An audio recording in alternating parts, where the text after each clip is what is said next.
Bro, fuck. Fuck er deres problem?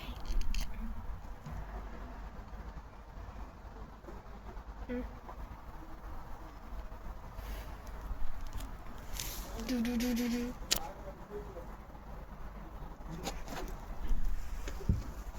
Du filmer Imran, jeg filmer ham der.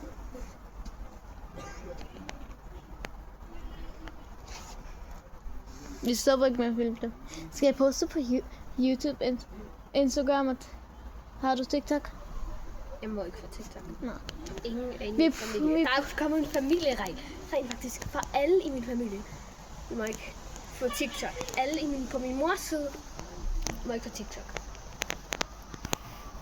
Så jeg poster det på Instagram og YouTube. Okay. Min mor har TikTok. Jeg sidder der til min mor og fortæller hende, at jeg skal putte det her på det video på TikTok. Okay, sådan der. Nu kommer det til at